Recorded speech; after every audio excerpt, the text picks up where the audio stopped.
I don't think it's fair, though, to refer to Hannah, as has often been done, as the first white woman to settle south of the river.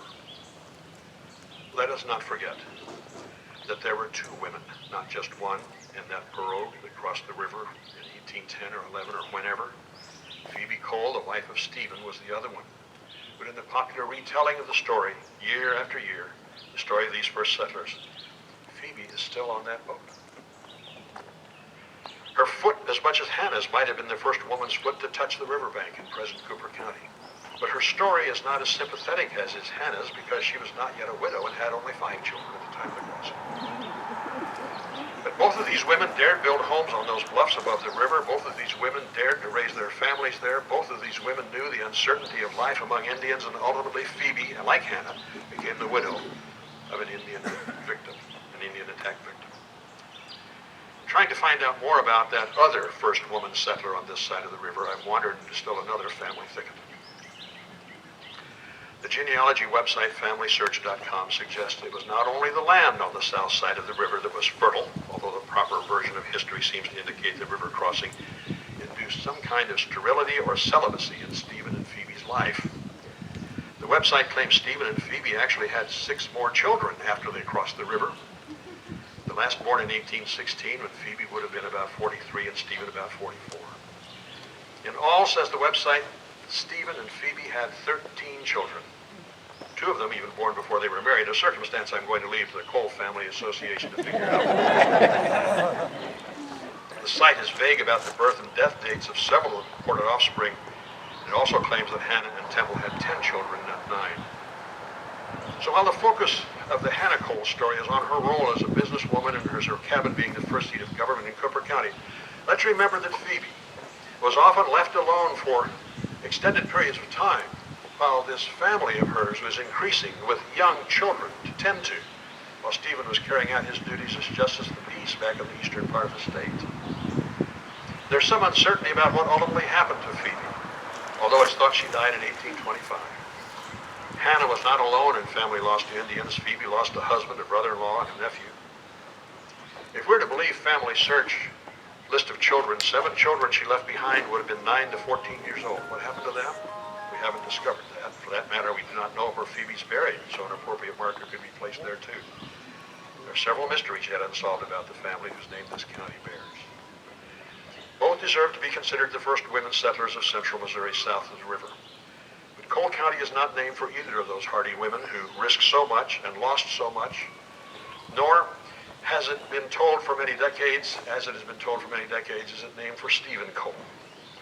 At last we can recognize the person who really was honored and whose identity is confirmed by those 2 long-ago articles published by a long-gone newspaper from a long-vanished town of Franklin. William Temple Cole, pioneer and Indian fighter, and the man for whom Cole County really was named. Now, I've talked a long time, but before I sit down, something special. Have you ever looked in the mirror and seen part of your parents or your grandparents looking back at you? Have you ever wondered what part of you, nose, eyes, chin, ears, maybe the way you walk, the way you use your hands, maybe the wave in your hair came from an ancestor so far back there are no images, so you don't really know? We don't have any paintings or drawing of Stephen or Temple Cole or Hannah or Phoebe, but we do have Temple's great-great-great-grandson and other descendants of Temple Cole with us today. Bob Painter from Smithville is the president of the Cole Family Association, and in seeing him, we are undoubtedly seeing something. We don't know what, but something of the man for whom Cole County is named. If nothing else, we're looking at the DNA of William Temple Cole. So Bob, would you please join me up here for a few minutes?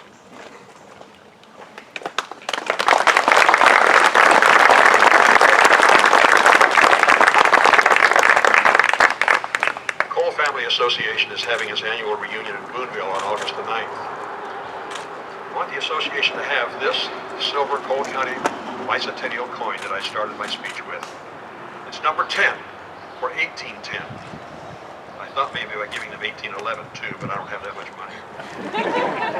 But this is a reminder of of this day, and the distance between those who, in a time when this coin would have been far more valuable than a souvenir, became the first settlers of the area of what is now Cole County, and a reminder of how much gratitude we have to the family named Cole, who gave its name to the place we live. I'd like to introduce young members of the family. Yes, I can come up. If they can stand or wave or something. Just wave. Just wait. Kim Dickerson, Carolyn Eichelberger, John Painter, and my namesake Bobby Painter. Bob Painter. His wife. Those are all. These are all direct descendants. Are they all great greats? Yes, yes. No, three. Three. Fourth and three. Okay. So spend some time with these folks whose ancestors gave our name to the county. Make sure they're welcome here. You can come back tomorrow and drink a lot of stuff. And I'll see you at 3. Yeah, sure will. Great. Thank you. Thank you very Thank much you. for all you did. So that's.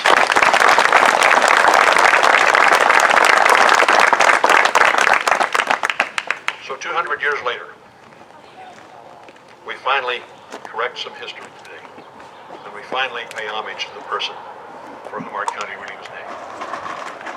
We're glad that you were here to help celebrate this, and I hope that we all appreciate who they were and what they did and the legacy they have left all of us today. Thank you.